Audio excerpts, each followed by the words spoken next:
नमस्कार, स्वागत है एक बार फिर से रोजगार समाचार में। आज की इस वीडियो में हम बात करने जा रहे हैं Indian Overseas bank IOB local bank officer recruitment 2025 के लिए नोटिफिकेशन जारी हो चुका है।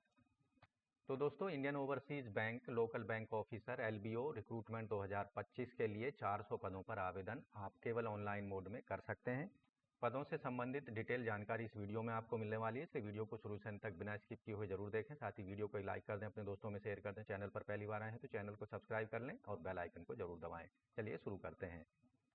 आओ शुरुआत करें नए कल की। तो दोस्तों, इंडियन ओवरसीज बैंक के द्वारा जारी किया गया एडवर्टाइजमेंट नोटिस यहाँ पर हमने डाउनलोड कर लिया है।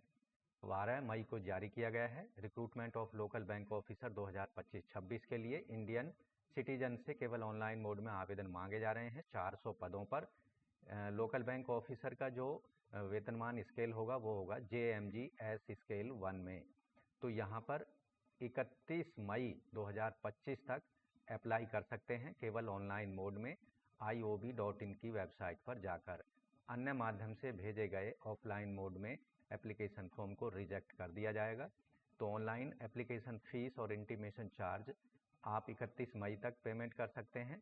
रजिस्ट्रेशन भी 31 मई 2025 तक करा सकते हैं और क्लोजिंग डेट है आवेदन करने की, फीस पेमेंट करने की 31 मई 2025 तक। वैकेंसी यहाँ पर स्टेट वाइज बताए देते हैं। तमिलनाडु में 260 पद हैं, जिनमें से SC के 39 हैं, ST 19, OBC 70, EWS 26, अनरिजर्व 106। इसी तरह ओडिशा में 10 हैं, जिनमें से एक SC ST की है, 3 हैं OBC, 1 EWS, 4 जनरल।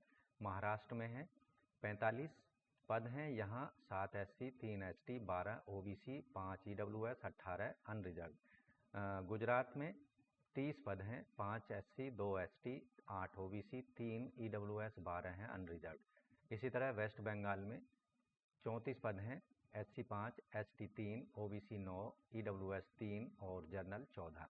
पंजाब में है 21, 3 SC, 2 ST, 6 OBC, EWS 2 हैं और अनरिजर्व के 8 हैं। तो इस तरह से SC के टोटल पद हैं सभी स्टेटों में मिलाकर 60 और ST के हैं 30, OBC के 108 हैं और EWS के 40 हैं, अनरिजर्व के 162 पद हैं सभी स्टेटों में। यहाँ उड़ीसा के लिए आवेदन करना चाहते हैं तो आपको तमिल भाषा, तमिल लैंग्वेज लिखनी, पढ़नी और बोलनी आनी चाहिए। इसी तरह उड़ीसा के लिए उड़िया, महाराष्ट्र के लिए मराठी, गुजरात के लिए गुजराती, वेस्ट बंगाल के लिए बंगाली और पंजाब के लिए पंजाबी। अगर जिस स्टेट के लिए आवेदन कर रहे हैं उसकी लोकल लैंग्वेज कैंडिडेट को पढ़ना, लिखना और बोलना आना चाहिए। उसका जो क्वालिफिकेशन है उसमें 10वीं लेवल या 12वीं लेवल पर आवेदक ने उसको पास किया हो, या फिर उसका जो लोकल लैंग्वेज टेस्ट है उसको क्वालिफाई करना पड़ेगा कैंडिडेट्स के द्वारा। तो यहाँ जो एलिजिबिलिटी क्राइटेरिया रखा गया है, कोई भी कैंडिडेट केवल किसी एक स्टेट के लिए ही एप्लीकेशन फॉर्म सबमिट करा सकता है। आवेदक की जो नेशनलिटी है, आवेदक इंडियन होना चाहिए। इसके साथ साथ नेपाल, भूटान और तिब्बती जो 1 जनवरी 1962 से इंडिया में शिफ्ट हो चुके हैं, वो भी इन पदों पर आवेदन कर सकते हैं। एज और क्वालिफिकेशन की बात कर लेते हैं। यहाँ local bank officer LBO recruitment Indian Overseas bank के अंतर्गत एज लिमिट कम से कम 20 साल और अधिकतम 30 साल रखी गई है। आवेदक की एजुकेशनल क्वालिफिकेशन डिग्री होनी चाहिए किसी भी सब्जेक्ट में, किसी भी रिकॉग्नाइज यूनिवर्सिटी से। साथ ही आवेदक के पास में वैलिड मार्कशीट या डिग्री सर्टिफिकेट होने चाहिए ग्रेजुएशन से रिलेटेड, जिस दिन वह इन पदों पर आवेदन करने जा रहा है, रजिस्ट्रेशन करने जा रहा है। अधिकतम आयु सीमा में रिलैक्सेशन यहाँ दिया जाएगा। SC ST को 5 साल, OBC NCL को 3 साल, PWD को 10 साल। पर्सन जो ऐसे कैंडिडेट जो कि 1984 के दंगों से प्रभावित हैं, 5 साल का रिलैक्सेशन। एक्स सर्विसमैन को 5 साल तक का रिलैक्सेशन होगा। यहाँ जो लोकल बैंक ऑफिसर के पद हैं उन पर जो वेतनमान दिया जाएगा, असिस्टेंट मैनेजर स्केल 1 के अंतर्गत फिक्स होगा और मिनिमम जो सैलरी होगी, बेसिक सैलरी 48,480 होगी और अधिकतम 85,920 रुपये हर महीने सैलरी यहाँ पर दी जाएगी। HRA, DA और CCA सभी सुविधाएं कैंडिडेट्स को बैंक द्वारा जो सुविधाएं दी जाती हैं वो सुविधाएं यहाँ दी जाएंगी। प्रोबेशन पीरियड यहाँ 2 साल का होगा और बॉन्ड अमाउंट जो यहाँ पर रखा गया है 2 लाख का इंडेमनिटी बॉन्ड यहाँ पर कैंडिडेट्स को ज्वाइनिंग के समय देना होगा कि कैंडिडेट को उसमें लिखाना होगा, जो एफिडेविट होगा कि 3 साल तक वो बैंक की सर्विस करेगा। अगर पहले वो 3 साल से पहले बैंक को छोड़ता है तो उसके लिए 2 साल जो अमाउंट सबमिट करा गया है वो फोरफीड कर लिया जाएगा। तो यहाँ जो सिलेक्शन प्रक्रिया होगी लोकल बैंक ऑफिसर LBO के लिए ऑनलाइन मोड में रिटन एग्जामिनेशन होगा जो कंप्यूटर आधारित होगा। इसके अंतर्गत रीजनिंग कंप्यूटर एप्टीट्यूड पर 30 प्रश्न होंगे 60 मार्क्स के, और हिंदी इंग्लिश दोनों भाषा में ये प्रश्न मिलेंगे। 60 मिनट का समय दिया जाएगा। जनरल इकोनॉमी बैंकिंग अवेयरनेस पर 40 प्रश्न होंगे 40 मार्क्स के, हिंदी इंग्लिश भाषा में मिलेंगे और 30 मिनट का समय दिया जाएगा। डेटा एनालिसिस एंड इंटरप्रिटेशन पर 30 प्रश्न होंगे 60 मार्क्स के, हिंदी इंग्लिश दोनों भाषा में प्रश्न होंगे और 60 मिनट का समय दिया जाएगा। इसी तरह इंग्लिश नॉलेज पर 40 प्रश्न होंगे 40 मार्क्स के, और इंग्लिश लैंग्वेज में ही ये प्रश्न होंगे। 30 मिनट का यहाँ पर इस सेक्शन के लिए प्रश्न दिया जाएगा।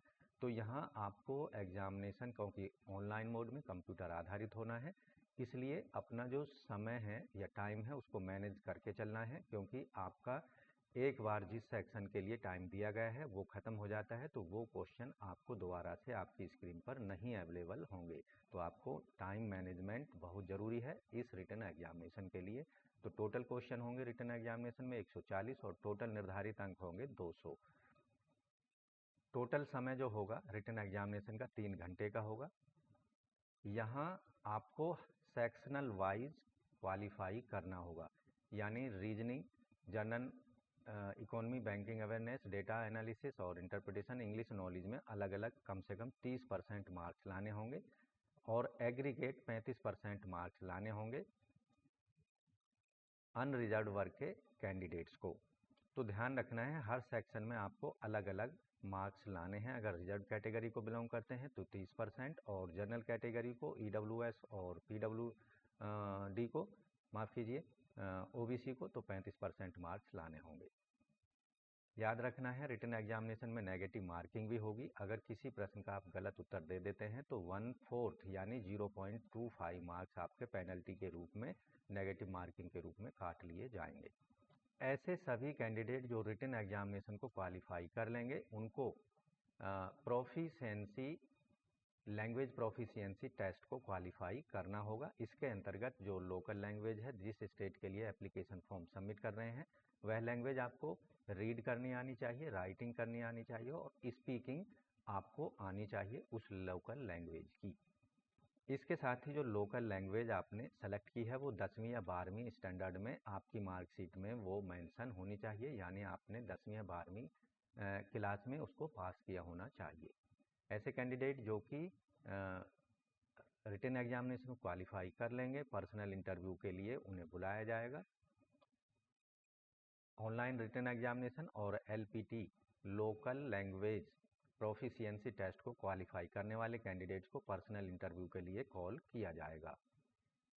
फाइनल सिलेक्शन जो होगा वो केवल ऑनलाइन रिटन एग्जामिनेशन और इंटरव्यू में जो कैंडिडेट्स मार्क्स सिक्योर करेगा उसके बेस पर जारी किए जाएंगे। यहाँ रिटन एग्जामिनेशन को 80% वेटेज होगा और इंटरव्यू का 20 का यहाँ पर वेटेज दिया जाएगा। तो उसके बेस पर एक कंबाइंड मेरिट लिस्ट जारी की जाएगी कैटेगरी वाइज और state wise.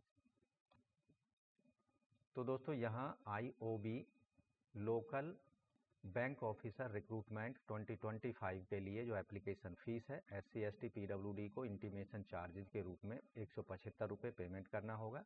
General EWS OBC वर्ग के कैंडिडेट्स को 850 रुपये फीस पेमेंट करनी होगी ऑनलाइन मोड में credit card, debit card, net banking, UPI के द्वारा, जो कि नॉन रिफंडेबल होगी। किसी भी परिस्थिति में पेमेंट हो जाने पर उसको वापस नहीं किया जाएगा।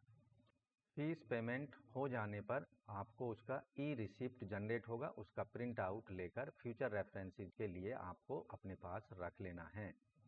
तो दोस्तों आवेदन करते समय आपको एग्जामिनेशन सेंटर्स की अपनी प्रेफरेंस देनी होगी।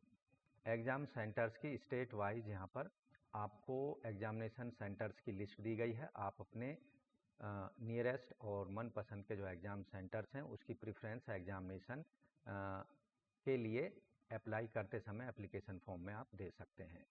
तो दोस्तों यहाँ आपको स्कैन किए गए सिग्नेचर, फोटोग्राफ और अन्य जो क्वालिफिकेशन से रिलेटेड डॉक्यूमेंट्स हैं वो अपलोड करने होंगे, जैसे recent colour photograph, signature, lab thumb impression और हैंड रिटन डिक्लेरेशन।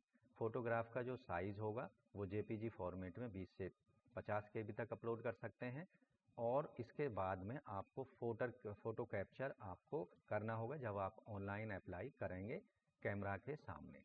तो सिग्नेचर का जो साइज़ होगा वो ब्लैक पेन से वाइट पेपर पर आपको रनिंग हैंड में आपको अपने सिग्नेचर कर लेने हैं। ब्लैक लेटर में आपको, माफ़ कीजिए, कैपिटल लेटर में आपके सिग्नेचर एक्सेप्ट नहीं किए जाएंगे। सिग्नेचर का साइज़ जेपीजी फॉर्मेट में 20 केबी तक, 10 से 20 केबी तक साइज़ का अपलोड कर सकते हैं। लेफ्ट हैंड थंब इम्प्रेशन जो है वो यहाँ पर 20 से 50 केबी तक अपलोड किया जा सकता है। हैंड रिटन डिक्लेरेशन 50 से 100 केबी तक जेपीजी फॉर्मेट में आप अपलोड कर सकते हैं। तो यहाँ हैंड रिटन डिक्लेरेशन की एक जो लाइन है वो वाइट पेपर पर ब्लैक पेन से आपको लिख लेनी है अपनी हैंड राइटिंग में, और स्कैन करके उसको अपलोड कर देना है। तो यहाँ आपको documents, photo, signature, lab thumb impression और अन्य एजुकेशनल डॉक्यूमेंट्स को कैसे स्कैन करना है वो उसकी जानकारी यहाँ पर आपके लिए दी गई है, उसे आप देख सकते हैं डिटेल में विज्ञापन में जाकर। तो दोस्तों, आप भी Indian Overseas Bank, local bank officer recruitment से संबंधित एजुकेशनल क्राइटेरिया को पूरा करते हैं तो अंतिम तिथि है ऑनलाइन आवेदन करने की IOB local bank officer recruitment 2025 के लिए। 31 मई 2025 शाम 5 बजे से पहले अपने एप्लीकेशन फॉर्म को सबमिट करा सकते हैं, एप्लीकेशन फ़ीस को सबमिट करा सकते हैं। तो दोस्तों, आशा करते हैं पदों से संबंधित दी गई जानकारी आपको अच्छे से समझ आ गई होगी, इसलिए वीडियो को एक लाइक कर दें, अपने दोस्तों में शेयर कर दें। चैनल पर पहली बार आए हैं, चैनल को सब्सक्राइब जरूर करें और बेल आइकन को जरूर दबा दें। तो आज की वीडियो में बस इतना ही, मिलते हैं एक नई जानकारी साथ लिए नई वीडियो में। तब तक के लिए धन्यवाद, आपका दिन शुभ हो।